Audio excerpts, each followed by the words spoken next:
Oke, halo Azal. Kali ini kita diskusi tentang nursing entrepreneurship atau kewirausahaan dalam keperawatan.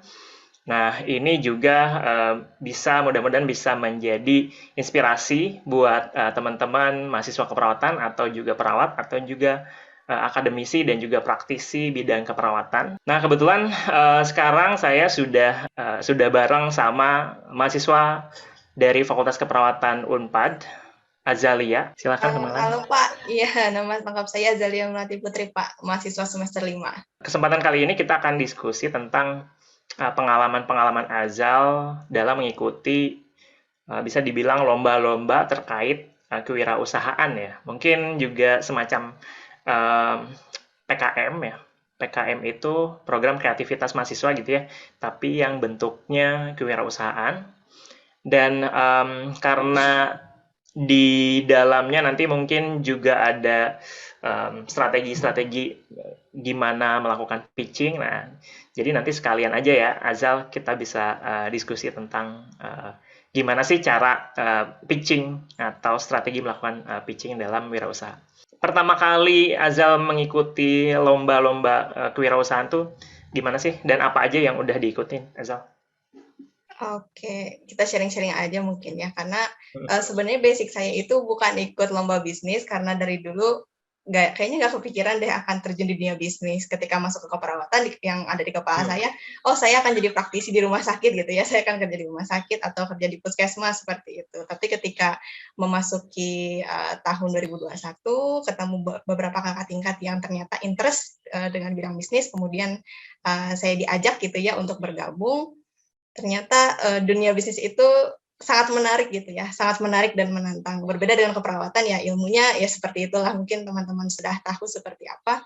Tapi ketika kita memasuki dunia bisnis, semuanya terasa begitu dinamis seperti itu. Dan ya ini benar-benar pengalaman yang sangat menarik di tahun 2021, ketika pertama kali ikut ASMI gitu ya. Di sana dapat banyak pengalaman, terutama pengalaman untuk pitching di depan jurinya secara langsung gitu ya. Kebetulan jurinya itu dari Dikti yang menilai tim kami, dan di sana kami bersaing dengan sekitar 50 tim seperti itu. Dari seluruh Indonesia sih Pak. Wah, keren, nasional ya. ASMI itu apa sih? ASMI itu Akselerasi Startup Mahasiswa Indonesia Pak. Oh, oke, keren. Sebelumnya di ASMI sebenarnya kita belum rezeki gitu ya, belum dapat karena mungkin ada beberapa faktor ya.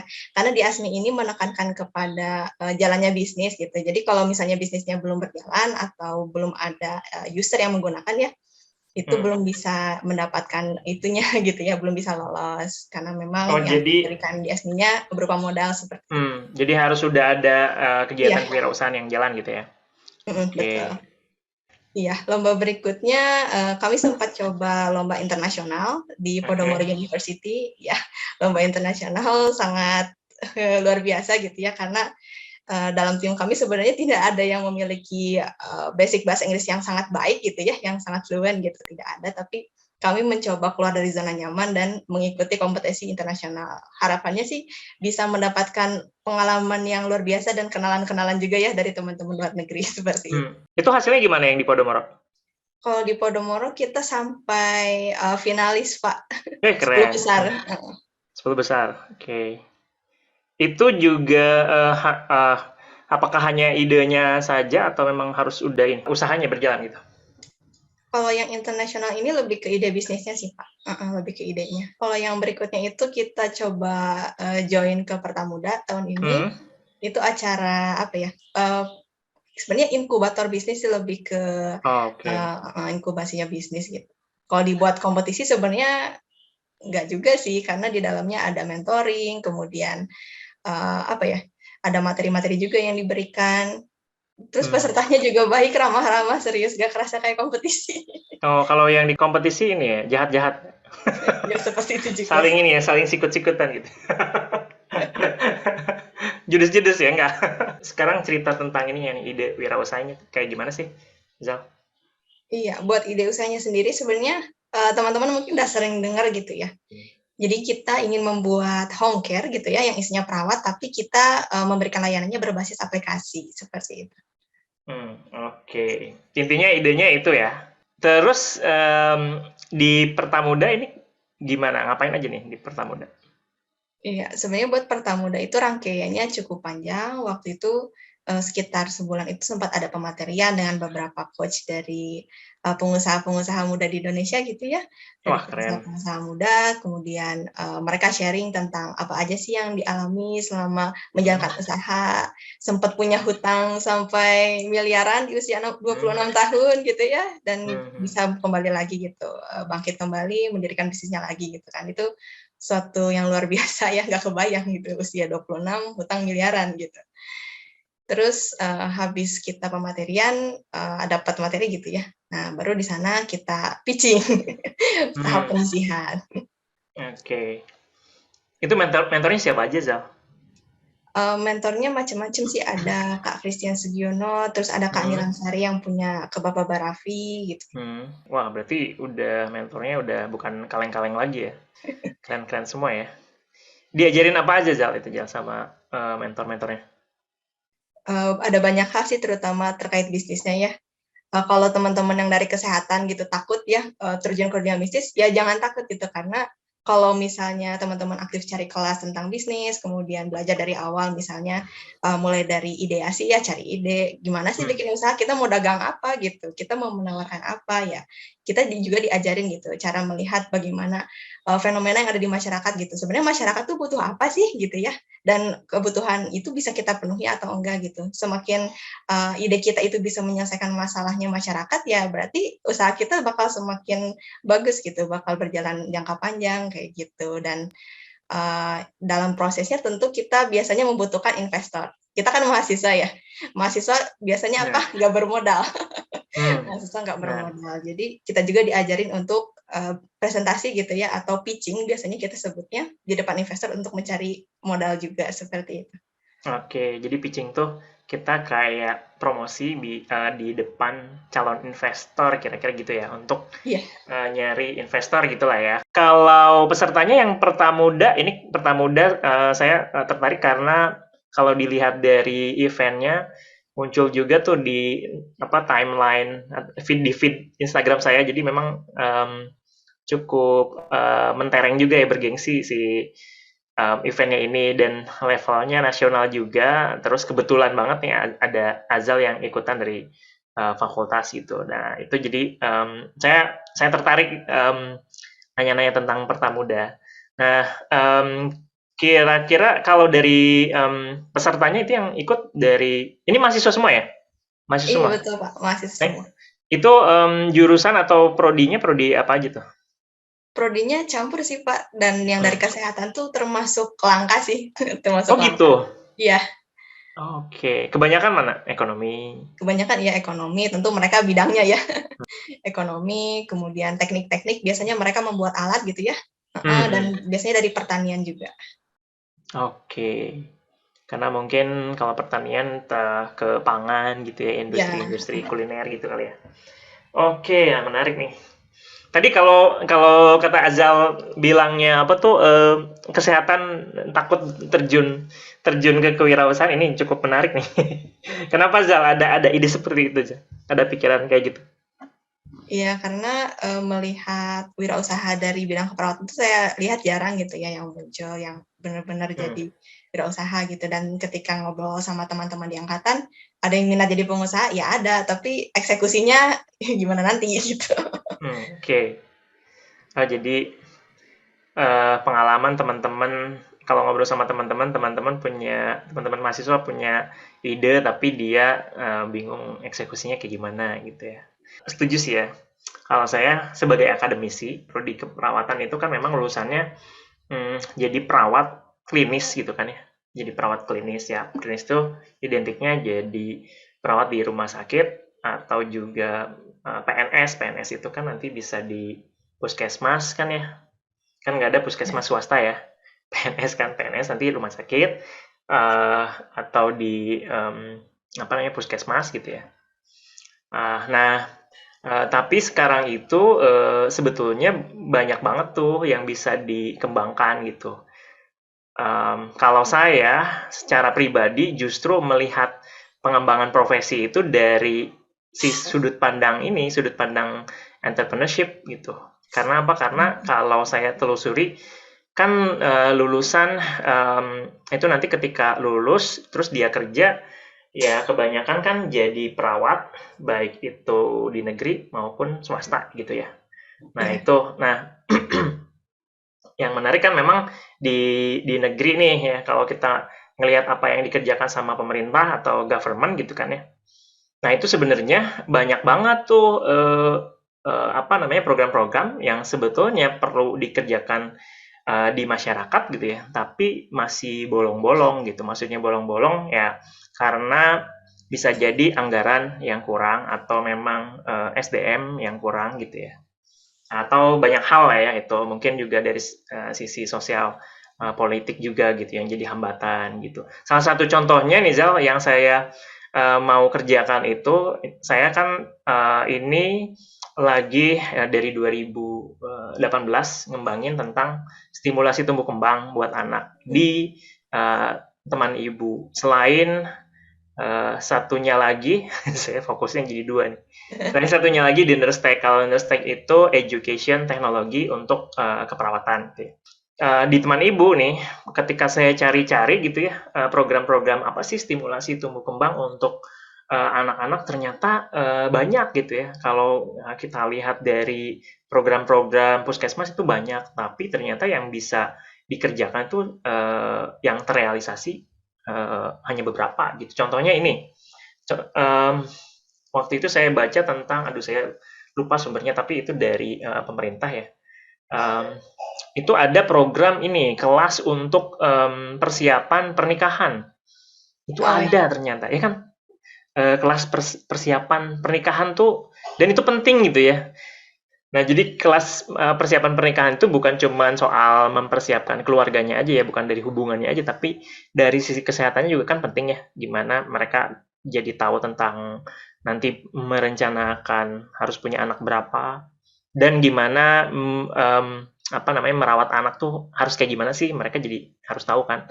Tapi itu kalau kita tanya-tanya program itu ke apa pelayanan kesehatan di sekitar kita kan kapan dikerjakannya gitu ya. Saya hampir nggak pernah mendengar gitu kan ada itu. Ada juga swasta kan, ya kan? Ada juga swasta kalau kita browsing tuh ada gitu kan dikerjain sama swasta. Ah, ada ya sama swasta. Jadi saya tuh punya ide. Oh berarti belajar bisnis tuh nggak cuma nyari duit aja ya. Ternyata kita juga bisa merealisasikan ide-ide kita yang kayaknya kalau apa tuh nunggu pemerintah ya, ya itu jadi perlu beberapa tahun gitu ya. Maksudnya ya fokusnya banyak lah. Jadi artinya bukan hanya mengkritik tapi ayo kita kerjakan sesuatu yang bisa kita lakukan, apalagi masih muda nih ya, yang bisa Betul. kita lakukan dengan jalan yang bukan dari sisi pemerintahannya tapi dari sisi mandiri ya kita kerjakan secara swasta. Gitu. Itu yang menarik dari pengalaman saya sama teman ibu dan balik lagi kalau ke pertanyaan kenapa sih si apa dari keperawatan atau kesehatan gitu ya pada takut atau susah untuk mengeksekusi ide-ide wirausaha saya pikir idenya dan kesempatannya sebenarnya banyak cuman ya karena memang kita frame-nya udah jalur kerjaannya antara di rumah sakit atau di puskesmas katakanlah gitu ya. Memang banyak ya, tapi katakanlah yang umumnya kayak gitulah ya.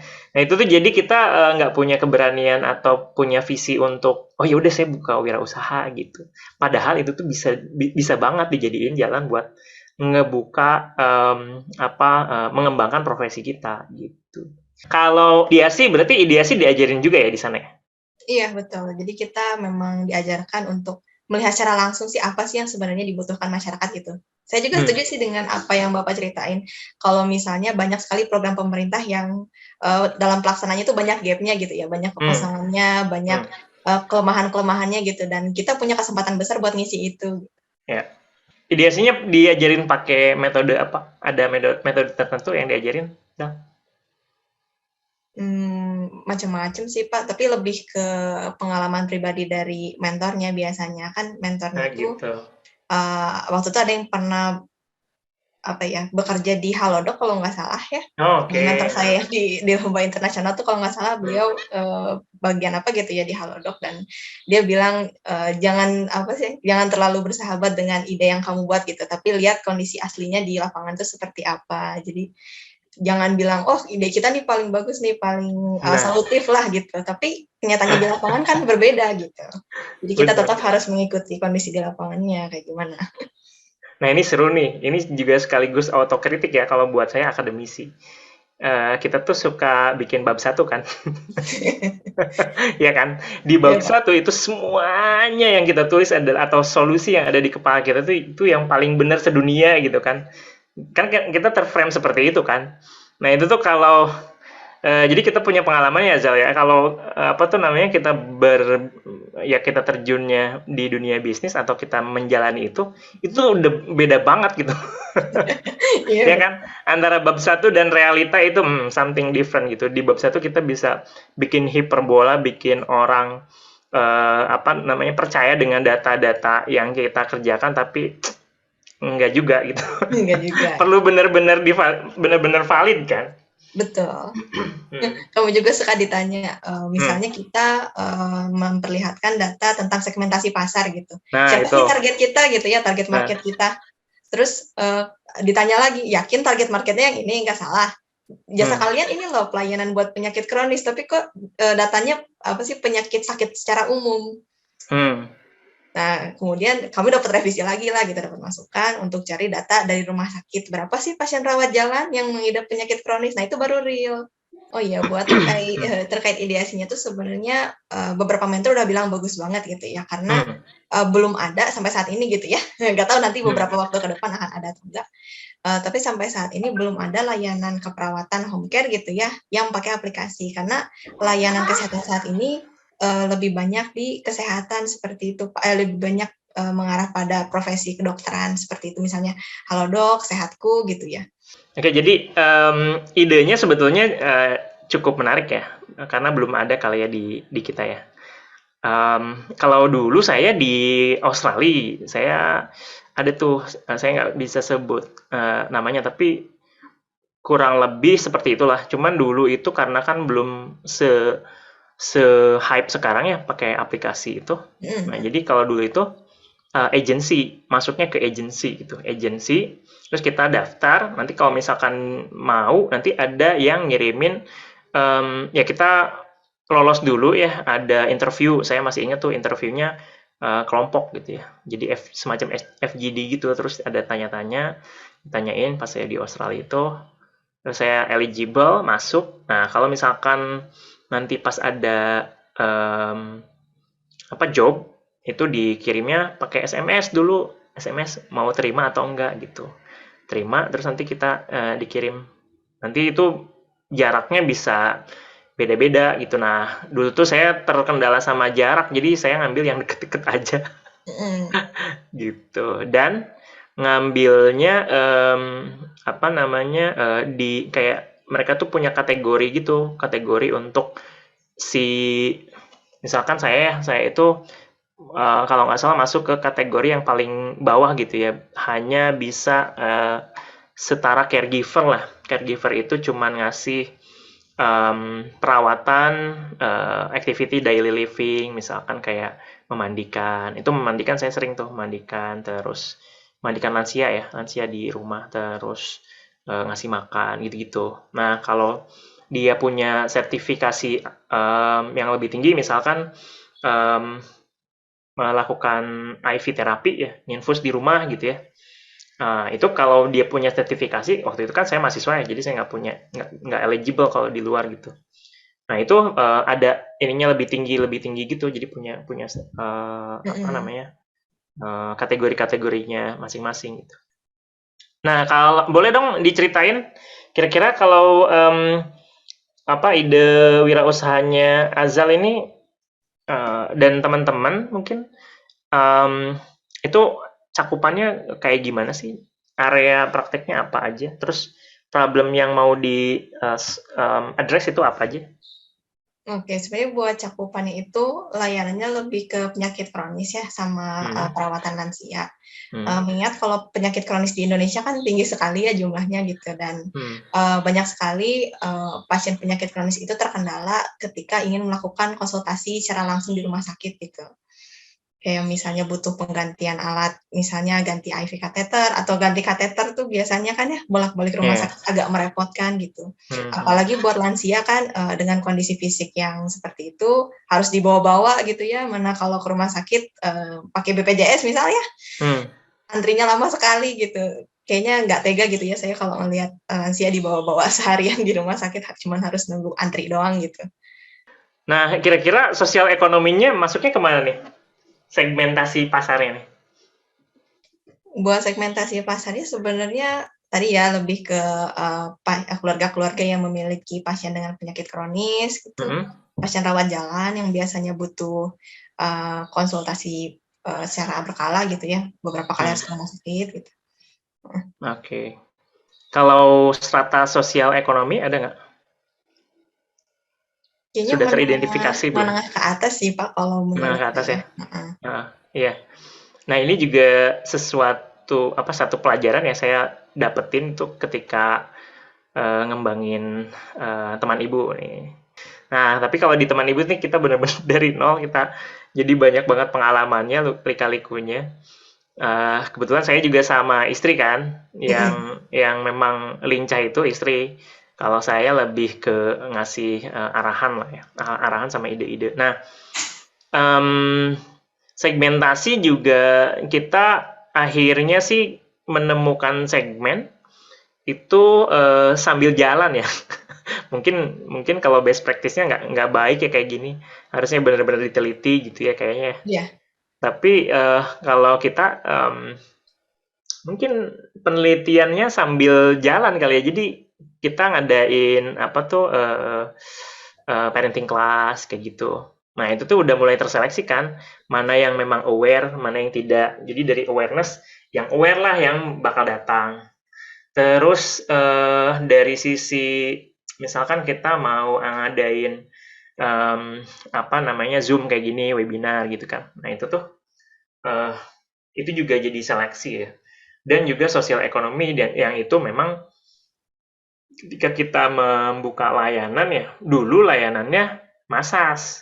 Nah, massas itu juga ternyata kalau dikalkulasiin ujung-ujungnya itu lumayan mahal ya buat ekonomi yang menengah ke bawah gitu.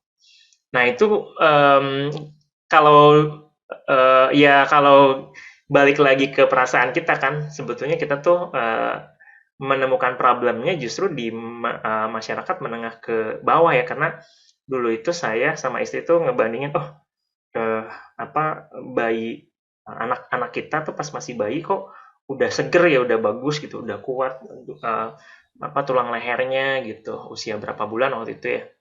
Nah, dibandingin sama tetangga yang memang secara sosial ekonomi ya mohon maaf menengah ke bawah lah masuknya gitu ya.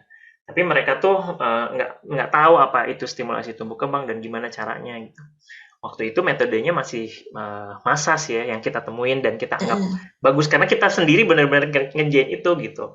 Terus istri juga ikutan training kan tentang massas gitu. Terus diterapkanlah di anak buat anak sendiri tadinya. Nah, jadi dari hati nurani sebenarnya aduh sedih juga ya gitu kan. Nah, kalau dari Azal gimana tuh melihat bahwa sebenarnya kepedulian kita jadi harus terstratifikasi pada akhirnya kan, karena yang akan mampu mengakses layanan kita ternyata mau tidak mau adalah menengah ke atas. Menurut Azal gimana tuh, Zal? Ini kita ngomongin ini ya, apa namanya, apa ya, ethical mungkin atau ya kepedulian kita lah, rasa peduli kita. Gimana, Iya. Zal? Kalau menurut saya sih nggak melulu seperti itu ya, karena mentor saya juga pernah bilang kalau misalnya kita mau usaha juga kita nggak bisa lepas yang namanya sosialnya gitu, dari aspek sosialnya. oke lah misalnya dalam merintis target pasar kita orang-orang menengah ke atas gitu. Tapi kalau misalnya bisnis kita udah maju, udah banyak hal yang kita kerjakan, sudah banyak kerjasama dengan berbagai pihak, tentunya kita bisa turut berperan gitu memberikan layanan kita buat teman-teman yang ada di masyarakat kelas menengah kelas bawah juga gitu. Nggak menutup kemungkinan harus menengah ke atas semua enggak gitu. Tapi ketika kita punya daya yang lebih, makin maju gitu ya bisnisnya, ya kita juga memiliki daya yang lebih baik juga gitu untuk membantu teman-teman yang ada di menengah ke bawah juga gitu. Oke, jadi nanti kalau semakin berkembang gitu ya, uh, asalkan kita nggak lupa ya. Iya, jangan lupa Jangan social keenakan value-nya. gitu ya. Itu jadiin visi kita gitu ya.